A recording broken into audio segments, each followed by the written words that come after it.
Hello friends, আজকে আমরা SQL সার্ভারের সেকেন্ড পার্ট, যেটা হচ্ছে আমরা ডেটাবেস এবং টেবিল নিয়ে ডিসকাস করব। প্রথম পার্টে আমরা ইন্ট্রোডাকশন পার্ট নিয়ে অলরেডি ডিসকাস করেছি। আমরা ইন্ট্রোডাকশন পার্টে রেখেছি কী কী টপিক নিয়ে আমরা ডিসকাস করব। তো এই সেকেন্ড পার্টে আমরা ডিসকাস করব কীভাবে আমরা ডেটাবেস ক্রিয়েট করব, টেবিল ডিজাইন করব, অল্টার টেবিল করব, ড্রপ টেবিল করব, বা ডেটাবেসের কীভাবে ডেটাবেসটাকে ড্রপ করব, সেগুলো নিয়ে বেসিক্যালি আজকে ডিসকাস করব। তো ডেটাবেস নিয়ে কাজ করার আগে যেটা প্রথমে করতে হয়, SQL server management studio plus SQL server যে ডেটাবেস মাইক্রোসফটের হয়, সেটাকে আমাদের ইনস্টল করতে হয়। তো ইনস্টল করার পরে কিন্তু আমরা এই ক্রিয়েট টেবিল বা ক্রিয়েট ডেটাবেস এগুলো করতে পারি। তো কীভাবে সেটা করতে পারি সেটা আমি আজকে দেখাবো। তো আমার অলরেডি ডেটাবেস আমি ইনস্টল করে রেখেছি, মাইক্রোসফট সিকিউএল সার্ভার 2008। তো আপনারাও সেটা ইনস্টল করতে পারবেন। গুগলে গিয়ে আপনারা ডাউনলোড করতে পারবেন সিকিউএল সার্ভার ডেটাবেস। 2008 করতে পারেন, 2005 করতে পারেন, 2014 করতে পারেন। আপনারা মোটামুটি এক্সপ্রেস এডিশন পেয়ে যাবেন গুগল থেকে, সেখান থেকে আপনারা ডাউনলোড করে ইনস্টল করতে পারবেন। তো আমি দেখাচ্ছি, আমার অলরেডি ইনস্টল আছে। তো সিকিউএল সার্ভার ম্যানেজমেন্ট স্টুডিওটা আমি লঞ্চ করছি। তো সিকিউএল সার্ভার ম্যানেজমেন্ট স্টুডিওটা, এখানে আপনারা দেখতে পাচ্ছেন যে সার্ভার নেম থাকবে, অথেন্টিকেশন থাকবে। এখানে সার্ভার নেম আপনার মেশিনের নাম থাকে। আর যখন ইনস্টল করবেন তখন অবশ্যই আপনারা মিক্সড মোডে ইনস্টল করবেন। উইন্ডোজ অথেন্টিকেশনও থাকবে আর সিকিউএল সার্ভার অথেন্টিকেশনও থাকবে। সিকিউএল সার্ভার অথেন্টিকেশন হলে আপনারা সেখানে ইউজার আইডি এবং পাসওয়ার্ড সেট করতে পারবেন। উইন্ডোজ অথেন্টিকেশন হলে এটা দরকার পড়বে না। তো আপাতত আমি উইন্ডোজ অথেন্টিকেশন দিয়ে কানেক্ট করছি। এখানে কানেক্ট বাটন আছে, এই কানেক্ট বাটনে ক্লিক করলে সিকিউএল সার্ভার ডেটাবেস ম্যানেজমেন্ট স্টুডিওর দ্বারা আপনারা ডেটাবেসটাকে অ্যাক্সেস করতে পারবেন। এখানেই বেসিক্যালি আমরা সমস্ত কাজ করব, কীভাবে আমরা ডেটাবেস তৈরি করব, টেবিল তৈরি করব, সমস্ত কাজ কিন্তু এই সিকিউএল সার্ভার ম্যানেজমেন্ট স্টুডিও দিয়ে আমরা কিন্তু করব। তো আজকে কি কি টপিক আছে সেটা আগে আমরা দেখে নিই। আজকে যেটা আমি রেখেছি আজকের সেকেন্ড পার্টে, কীভাবে আমরা ক্রিয়েট নিউ ডেটাবেস করব সেটা রেখেছি। এরপরে রিনেম দ্য ডেটাবেস, ডেটাবেসের নাম কীভাবে চেঞ্জ করতে হয়। থার্ড হচ্ছে ড্রপ দ্য ডেটাবেস, কীভাবে ডেটাবেসটাকে আমরা ডিলিট বা ড্রপ করে দিতে পারি। এরপরে ক্রিয়েট নিউ টেবিল কীভাবে করতে পারি। অল্টার টেবিল করতে পারি। অল্টার টেবিল মানে হচ্ছে আমরা কোনো এক্সিস্টিং টেবিলে আরও নতুন আমি কলাম অ্যাড করতে পারি, সেটা কীভাবে করতে পারি সেটা দেখাবো। আর এক্সিস্টিং টেবিলের যদি আমি কোনো ডেটা টাইপ চেঞ্জ করতে পারি, এক্সিস্টিং টেবিলের কোনো কলামের, সেটা আমি এখানে করতে পারি। কোনো কলামকে আমি ড্রপও করতে পারি, আর পুরো টেবিলটাকে আমরা ড্রপ করে দিতে পারি। এই জিনিসগুলো নিয়ে আজকে আমি সিকিউএল সার্ভার ম্যানেজমেন্ট স্টুডিও দিয়েই দেখাবো। তো এখানে আমরা দুটোভাবেই করব, একটা হচ্ছে সিকিউএল কোয়ারি লিখেও আমরা করব, আর ডিজাইন পার্ট থেকেও আমরা করব। প্রথমে আমি ডিজাইন পার্ট থেকে করে দেখাচ্ছি যাতে আপনাদের সুবিধা হয়। তো এখানে যখন প্রথমে নতুন ডেটাবেস তৈরি করব, কীভাবে ডেটাবেস তৈরি করব সেটা আমি প্রথমে দেখাচ্ছি। তো ডেটাবেস তৈরি করার জন্য এখানে দেখুন ডেটাবেস বলে একটা লেখা আছে। তো এর উপরে রাইট ক্লিক করুন, এখানে দেখবেন নিউ ডেটাবেস। তো আমি নিউ ডেটাবেসে, এখানে ডেটাবেস নাম দরকার, তো আমি এখানে ডেটাবেস নাম দিলাম test1। এরপরে দেখতে পাচ্ছেন এখানে নিচে এর যে লজিক্যাল নেম আছে, এখানে দুটো ফাইল তৈরি হয় বেসিক্যালি, একটা এমডিএফ ফাইল, একটা এলডিএফ ফাইল। এর মধ্যে সমস্ত ডেটা কিন্তু স্টোর থাকবে। তো আপনারা যদি ডিফল্ট লোকেশনে ইনস্টল করতে চান তাহলে আপনারা ইনস্টল করতে পারেন। কেউ যদি লোকেশন চেঞ্জ করতে চান সেক্ষেত্রে কিন্তু আপনারা এইখান থেকে কিন্তু আপনারা কিন্তু ডেটাবেসের লোকেশন চেঞ্জ করতে পারবেন। এখানে ক্লিক করবেন, ক্লিক করার পরে আপনাদের যদি অন্য কোনো ড্রাইভ থাকে সেই ড্রাইভে কিন্তু আপনারা ডেটাবেসটাকে ইনস্টল করতে পারবেন। তো আমি ডিফল্ট লোকেশনই রাখলাম। এরপরে যেটা করবেন, এখানে ওকে বাটন আছে, ওকে বাটনে ক্লিক করলে দেখবেন ডেটাবেসটা ক্রিয়েট হয়ে গেছে। দেখুন test1 নামে একটা ডেটাবেস তৈরি হয়ে গেছে। তো এইভাবে আমরা ডেটাবেসকে আমরা ডিজাইনের মাধ্যমে করতে পারি, সিকিউএল সার্ভার ম্যানেজমেন্ট স্টুডিওর মাধ্যমে আমরা করতে পারি। এটা আমরা কোয়ারি লিখেও করতে পারি, সেটা আমি দেখাবো কীভাবে করতে হয়। এছাড়া আমি ডেটাবেসের নেম যদি রিনেম করতে চাই সেটা কীভাবে করব। এই ডেটাবেস যেটা তৈরি হলো test1, এর উপরে রাইট ক্লিক করলাম। রাইট ক্লিক করার পরে দেখতে পাচ্ছেন এখানে অনেকগুলো অপশান থাকে, পরে ওয়ান বাই ওয়ান আমরা অনেক কিছু শিখবো এখান থেকে। তো এখানে রিনেম ক্লিক করুন। রিনেম ক্লিক করার পরে এটাকে আপনি নাম দিতেই পারেন 2 দিয়ে এন্টার প্রেস করুন। ডেটাবেস নেম চেঞ্জ হয়ে যাবে। এই ডেটাবেসটাকে আপনি ডিলিটও করতে পারেন। এখানে দেখুন ডিলিট অপশান আছে, তো এখানে আমি ডিলিটও করে দিলাম এখান থেকে। এরপরে আমি ওকে করব। দেখুন ডেটাবেস 2 ডিলিট হয়ে গেল। এরপরে আমরা দেখব সিকিউএল কোয়ারি লিখে কীভাবে ডেটাবেস তৈরি করতে হয়। এটা তো আমি ডিজাইন থেকে ডেটাবেস তৈরি করলাম, রিনেম করলাম, ডিলিট করলাম বা ড্রপ করলাম, কিন্তু ডেটাবেসটা আমি কীভাবে কোয়ারি থ্রু দিয়ে করব সেটা আমি এবার দেখাবো। তো ডেটাবেস তৈরি করার সময় আমি সিকিউএল কোয়ারিতে এখানে দেখুন একটা অপশান আছে, নিউ কোয়ারি অপশান আছে। তো নিউ কোয়ারি অপশানে গিয়ে আমি ক্লিক করলাম। ক্লিক করলে এরকম একটা উইন্ডোজ চলে আসবে। তো এর মধ্যে সমস্ত আমি কোয়ারি লিখব। তো নতুন ডেটাবেস কীভাবে আমি কোয়ারি থ্রু দিয়ে লিখব, সিম্পল সিকিউএল কোয়ারি হয়, সেটা আমি লিখছি ক্রিয়েট ডেটাবেস নাম আমি test3 রাখলাম। দিয়ে আমি এখানে দেখুন এক্সিকিউট বলে একটা বাটন আছে, তো এক্সিকিউট বাটনে আমি ক্লিক করলাম। দেখুন এখানে আমি রিফ্রেশ করব, ডেটাবেসটার উপরে গিয়ে আমি রিফ্রেশ করব। দেখুন test3 বলে একটা ডেটাবেস আমার তৈরি হয়ে গেল। এরপরে আমি ডেটাবেসের নামটা চেঞ্জও করতে পারি। ডেটাবেসের নামটা আমি কীভাবে চেঞ্জ করব সেটা আমি কোয়ারি থ্রুতে দেখাচ্ছি।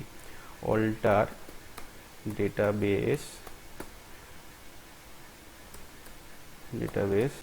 ডেটাবেস নেম আমার test3 লিখলাম। এরপরে আমি লিখব মডিফাই করব নেমটাকে। তো নেম ইকুয়াল টু, ধরুন এটাকে আমি test4 করলাম। দিয়ে এটাকে আমি সিলেক্ট করে এইটুকুকে আমি রান করব। দেখুন ডেটাবেস নেম চেঞ্জ হয়ে গেছে, test4 হয়ে যাবে। রিফ্রেশ করছি আমি, test4 হয়ে গেছে। এরপরে আমি এই ডেটাবেসটাকে আমি এই test4 ডেটাবেসটা যেটা আমি তৈরি করলাম সেটাকে আমি ডিলিট করে দেবো বা ড্রপ করব। তাহলে সিম্পল কমান্ড হবে ড্রপ কমান্ড লিখবো আমি। পরে এগুলো নিয়ে আমি আরও ডিসকাস করব। ড্রপ ডেটাবেস নেম হচ্ছে আমার test4। তো test4টাকে আমি এখানে লিখলাম, দিয়ে আমি সিলেক্ট করলাম, এক্সিকিউট করব। দেখুন ডেটাবেসটা আমার test4 কিন্তু আমার এখান থেকে রিমুভ হয়ে যাবে। তো এইভাবে আমরা কোয়ারি থ্রু দিয়েও আমরা ডেটাবেস ক্রিয়েট করতে পারি, সেটার নাম চেঞ্জ করতে পারি, আর সেটাকে আমি ড্রপও করতে পারি। এটা হলো ডেটাবেস নিয়ে। এরপর আমরা যেটা করব, টেবিল ডিজাইন করব। ডেটাবেসের মধ্যে কিন্তু টেবিল ডিজাইন করা যায়। এখানে একটা টেস্ট ডেটাবেস আছে, এর মধ্যে কোনো টেবিল নেই, এখানেই আমি একটা টেবিল ডিজাইন করব। প্রথমে আমি ডিজাইনের মাধ্যমে করে দেখাবো, এরপরে আমি যেটা করব কোয়ারি থ্রু দিয়েও আমি করে দেখাবো। তো টেবিল তৈরি করতে হলে টেবিলের উপরে আমি রাইট ক্লিক করতেই হবে আমাকে। গিয়ে এখানে দেখুন নিউ টেবিল অপশান আছে। এটা ডিজাইনের থ্রু দিয়ে আমরা কিন্তু কোনো ডেটাবেসের মধ্যে আমরা টেবিল ডিজাইন করতে পারি, খুব ইজি এটা। আমি কোয়ারি থ্রু দিয়েও আমি দেখাবো কীভাবে টেবিল তৈরি করতে হয়। তো এখানে ধরুন আমি একটা স্টুডেন্টের টেবিল তৈরি করতে চাইছি। তো ফার্স্ট কলম নেম আমাকে দিতে হবে, সেটা হচ্ছে রোল নাম্বার দিলাম, রোল নাম্বার। যেটা টাইপ আমি ধরুন ইন্টিজার আমি সিলেক্ট করলাম, ইন্টিজার। এরপরে তার নেম দিলাম, নেম আমি ধরুন ভ্যারক্যার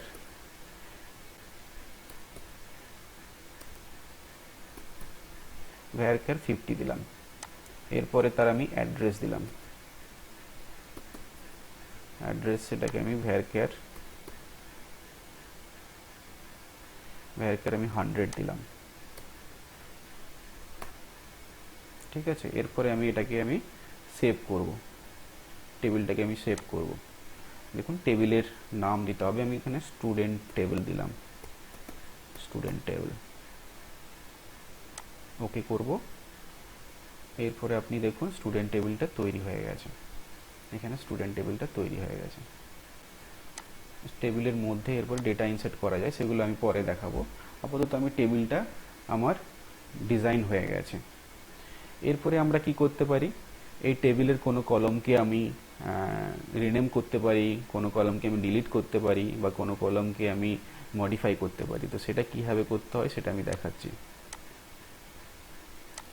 ধরুন এখানে আমি একটা নতুন কলাম অ্যাড করব এই স্টুডেন্ট টেবিলের মধ্যে। তাহলে এর উপরে আমি রাইট ক্লিক করব, এই স্টুডেন্ট টেবিলটার উপরে রাইট ক্লিক করে এখানে ডিজাইন বলে অপশান হয়, ডিজাইন পার্টে যাব। এখানে গিয়ে ধরুন আমি আরেকটা কলম অ্যাড করছি, পিন নাম্বার। পিন আমি দিলাম, এখানে ধরুন ইন ভ্যারকার দিলাম, ইন ভ্যারকার 7 করলাম, 7। খুবই সিম্পল এগুলো। তো একে আমি সেভ করব। আবার দেখুন নতুন কলম আমি অ্যাড করে নিতে পারবো। এরপর এটাকে আমি ক্রস করলাম, রিফ্রেশ করি, রিফ্রেশ বাটন আছে এখানে। এবার আমি কলম দেখছি কি কলম অ্যাড হলো, পিন নাম্বার, পিন কলমটা অ্যাড হয়ে গেল। কোনো কলমের নাম আমি রিনেম করতে পারি এখান থেকে, সেটা আমি সিম্পল এখানে কি করব, পিন উপরে রাইট ক্লিক করলাম, কলমের সেই পার্টিকুলার কলমে রাইট ক্লিক করে সেটাকে আমি রিনেম করলাম। এখানে দেখুন পিন নাম্বার করতে চাই আমি, বিআর, জাস্ট এন্টার ক্লিক করব, পিন নাম্বার। কোনো কলমকে আমি ডিলিটও করতে পারি, এখানে রাইট ক্লিক করব, এখানে গিয়ে ডিলিট অপশান আছে, ডিলিট করলে এই পিন নাম্বার ডিলিট হয়ে যাবে। খুব সিম্পল ওয়েতে আমরা ডিজাইনের থ্রু দিয়ে টেবিল তৈরি করতে পারি, সেটাকে মডিফাই করতে পারি, সেটাকে আমরা ডিলিটও করতে পারি। যদি কোনো কলমের ডেটা টাইপকে আমি চেঞ্জ করতে চাই, একইভাবে আমি জাস্ট স্টুডেন্ট টেবিলটার উপরে রাইট ক্লিক করব, ডিজাইন পার্টে যাব। এই অ্যাড্রেস যে কলমটা আছে, এই অ্যাড্রেস কলমে ডেটার টাইপটাকে আমি চেঞ্জ করতে চাইছি, আমি এটাকে 200 করে দিতে চাইছি, 200 করতে চাইছি। তো করে আমি এটাকে সেভ করলাম, তো অটোমেটিক্যালি এটা সেভ হয়ে যাবে। দেখুন এবার অ্যাড্রেসে গিয়ে আমি অ্যাড্রেসটা আমি চেক করব, দেখুন রিফ্রেশ করলাম, কলমের ভ্যারকার 200 হয়ে গেছে। তো এইভাবে আমরা একটা টেবিলকে আমরা ডিজাইন করতে পারি সুন্দরভাবে সিকিউএল সার্ভার ম্যানেজমেন্ট স্টুডিওর মাধ্যমে। এবার আমি দেখব কিভাবে কোয়েরি করে কিভাবে টেবিল তৈরি করা যায়, সেটা আমি দেখব। তো এখানে নিউ কোয়েরিতে যাবেন, নিউ কোয়েরিতে গিয়ে এখানে সিকিউএল কোয়েরি আমাদেরকে লিখতে হবে। তো একটা নতুন টেবিল আমি ক্রিয়েট করব। এখানে আমি একটা টেবিল ক্রিয়েট করছি, ক্রিয়েট টেবিল, টেবিল নেম স্টুডেন্টই দিচ্ছি আমি, স্টুডেন্ট 1, ফার্স্ট ব্র্যাকেট স্টার্ট করলাম, করে আমি এর কলমগুলো দেব। এখানে দেখুন roll number, roll number, roll number, data type হচ্ছে ইন্ট, কমা, ঠিক আছে। এরপরে হচ্ছে সেকেন্ড কলম দিচ্ছি আমি নেম, এটাকে আমি ডেটা টাইপ আমি এখানে ডিক্লেয়ার করছি var char 50, var char 50।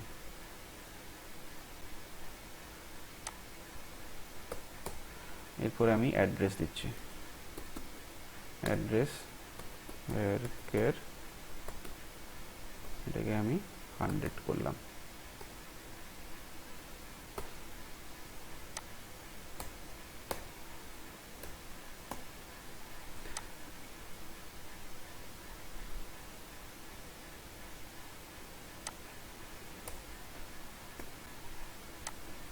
আচ্ছা, এরপরে আমি যেটা করব, এবার আমি এটাকে, আমার সিকিউএল কোয়েরি রেডি হয়ে গেছে, আমি এবার এটাকে এক্সিকিউট করব। দেখুন এক্সিকিউট করলাম, এখানে আমি রিফ্রেশ করব, টেবিলের আন্ডারে গিয়ে রিফ্রেশ করব, টেবিলের আন্ডারে টেবিলগুলো থাকবে। তো স্টুডেন্ট 1 বলে টেবিল আমার তৈরি হয়ে গেছে। তো এটাকে আমি কমেন্ট আউট করে রেখে দিলাম, এখানে দেখুন কমেন্ট আউট একটা অপশান আছে, এখানে কমেন্ট আউট করে রেখে দিলাম। এরপরে যেটা করব, আমরা কোনো টেবিলে নতুন একটা কলমকে আমরা অ্যাড করব সিকিউএল কোয়েরি থ্রু দিয়ে। এখানে আমরা কি করব, অ্যাড নিউ কলম। তো এটা কিভাবে করতে হয় আমি দেখাচ্ছি। এটার জন্য আমাকে একটা সিকিউএল কোয়েরি লিখতে হবে, অল্টার কমান্ড হয়, ALTR, alter table, table name আমার হচ্ছে স্টুডেন্ট 1, স্টুডেন্ট 1 টেবিলে আমি একটা নতুন কলম অ্যাড করব। কলমের নাম দিচ্ছি alter table, table name, add column name দিচ্ছি আমি ধরুন পিন নাম্বার এর ডেটা টাইপ দিচ্ছি এন ভ্যার ক্যার, এটাকে রাখলাম আমি 7। ঠিক আছে, তো alter table name add column name, যেটা আমি নতুন কলাম অ্যাড করছি সেটা দিলাম। এবার এটাকে আমি এক্সিকিউট করব। দেখুন এই স্টুডেন্ট 1 এর মধ্যে কিন্তু নতুন পিন নাম্বার কলামটা অ্যাড হয়ে গেল। এরপরে যেটা আমি করতে পারি, এরপরে আমি যেটা করব যে এই পার্টিকুলার যে কলামটা অ্যাড করলাম এর আমি ডেটা টাইপটাকে আমি চেঞ্জ করব। ডেটা টাইপটাকে চেঞ্জ করে আমি অন্য কিছু করতে চাই, তাহলে সেমভাবে আমাকে লিখতে হবে। সেমভাবে আমি কি লিখব, অল্টার টেবিল নেম দিচ্ছি এখানে, অল্টার টেবিল নেম। এবার করব অল্টার কলম করব, অল্টার কলম নেম আমার হচ্ছে পিন নাম্বারকে আমি অল্টার করতে চাইছি। পিন নাম্বারের ডেটা টাইপটাকে আমি এন ভ্যারক্যার না করে আমি ভ্যারক্যারই রাখতে চাইছি। ধরুন আমি ভ্যারক্যার করতে চাইছি, তাহলে এন ভ্যারক্যারকে আমি এনটাকে সরিয়ে দিলাম, আর এখানে লেন্থ আমি 10 করলাম, তাহলে এটা অল্টার হয়ে যাবে। এক্সিকিউট করলাম, দেখুন এখানে আমি রিফ্রেশ করছি, কলমগুলোকে আমি রিফ্রেশ করছি, তাহলে দেখুন পিন নাম্বার যে কলমটা ছিল সেটা ভ্যারক্যার 10 হয়ে গেছে। এবার কোনো একটা কলমকে আমি ডিলিট করতে চাইছি সিকুয়েল কোয়েরির মাধ্যমে, সেমভাবে আমি লিখব অল্টার টেবিল নেম হচ্ছে স্টুডেন্ট 1। এরপর আমি কি করতে চাইছি, ড্রপ করতে চাইছি কোনো কলমকে, তাহলে কি করব আমি ড্রপ লিখব, ড্রপ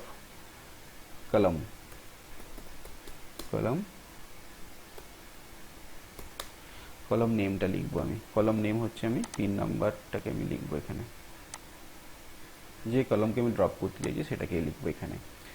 এরপরে আমি এক্সিকিউট করব, দেখুন পিন নাম্বার কলমটা কিন্তু এখান থেকে রিমুভ হয়ে যাবে। তো এইভাবে সিকুয়েল কোয়েরির মাধ্যমে আমরা কিন্তু এগুলো করতে পারি। এরপরে ধরুন আমি এই পুরো স্টুডেন্ট 1 যে টেবিলটা আছে সেটাকে আমি ড্রপ করব, তো সেটার জন্য just simple command drop table name